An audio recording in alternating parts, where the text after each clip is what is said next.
Berniaga sambil bersedekah. Itu pandangan peniaga mengenai menu bajet yang dijual di premis makanan mereka. Mereka ingin membantu orang ramai dari mengikat perut, menahan lapar di samping melakukan amal jariah dalam perniagaan.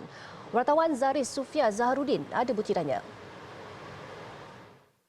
Tinjauan kedai makanan di sekitar Seksyen 7 Shah Alam mendapati menu rahmah atau bajet bermula dari RM5 hingga RM7. Menurut penjual Nurul Hasnizati, walaupun telah beroperasi selama 8 tahun, kedainya masih lagi kekal menyediakan pelbagai menu bajet disertakan dengan air percuma. Ini kerana beliau mahu bersedekah di samping meringankan beban orang ramai, lebih-lebih lagi yang memerlukan bantuan. Sambil-sambil berniaga, sambil-sambil bersedekah dah.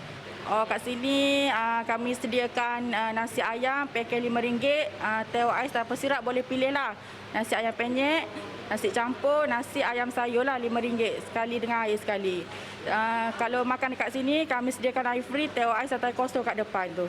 Pengurus restoran Teruna Desa, Marzuki Mustafa turut menyatakan perkara sama berhubung menu bajet di kedai makannya. Bagi beliau, mereka komited untuk menyediakan lebih 40 jenis lauk setiap hari bergantung kepada jumlah pelanggan terutama pelajar. Katanya, kenaikan harga barang mentah menyebabkan harga bagi menu bajetnya meningkat daripada RM4 ke RM5. Namun, air disediakan secara percuma kerana beliau merasakan amalan bersedekah ini perlu diteruskan. Kita tengok banyak student, habis tu kesianlah budak-budak kan duit pun kekurangan kan. Habis tu kita buat nasi bajet lah. Habis tu air dulu mula-mula kita nak buat 1 gelas RM1 boleh refill. Habis tu fikir-fikir anak buah kata tak payahlah pakcik, kita bagi percuma lah.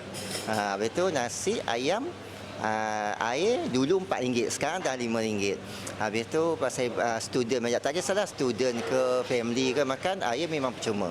Sementara itu, orang ramai yang ditemui berpuas hati dengan hidangan yang dijual peniaga selain sedikit sebanyak meringankan beban kos sara hidup yang semakin mencabar. Tambah mereka berharap agar inisiatif ini turut diaplikasikan ke permis makanan lain termasuk rangkaian restoran makanan segera. Saya rasa bagus dan patut sebab macam restoran-restoran macam KFC dengan McD ni diorang kan mahal, harga yang mahal.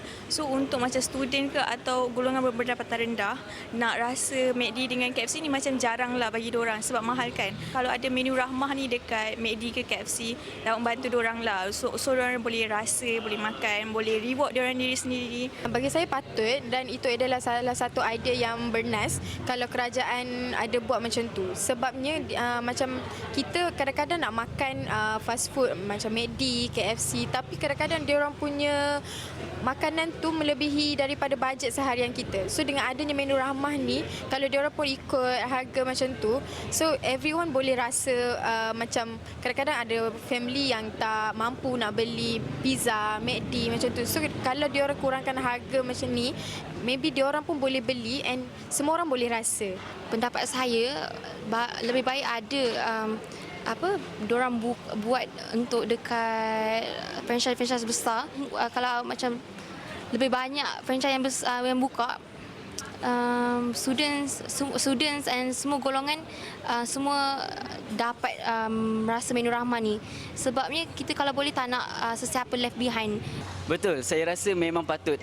Mereka mampu tapi mungkin sesetengah mereka tidak mampu untuk membeli makan makanan segera seperti McDonald. Jadi kalau mereka buat bagi perkara begini, menyediakan menu rahmah ini, dia memang memudahkan pelajar, sama ada pelajar ke, pensyarah ke, dan antara golongan tersebutlah. Kemarin, hampir 15,000 premis menjual makanan telah menyertai inisiatif Menu Rahmah yang dilancarkan oleh Menteri Perdagangan Dalam Negeri dan Kos Sara Hidup, Datuk Seri Salahuddin Ayub dengan menawarkan makanan siap masak pada harga RM5 dan ke bawah. Rata-rata orang ramai yang ditemui menghargai dan berpuas hati dengan pelaksanaan menu ramai ini.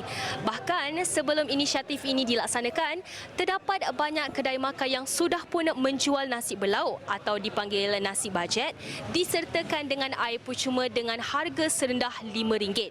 Bagi mereka, ia dapat membantu orang ramai, lebih-lebih lagi golongan yang berpendapatan rendah. Bukan itu saja, nasi bajet ini juga sudah mendapat sambutan dari dulu hingga kini ini dari golongan B40 kerana mereka merasakan ia dapat meringankan beban mereka di samping kenaikan harga makanan serta barangan mentah.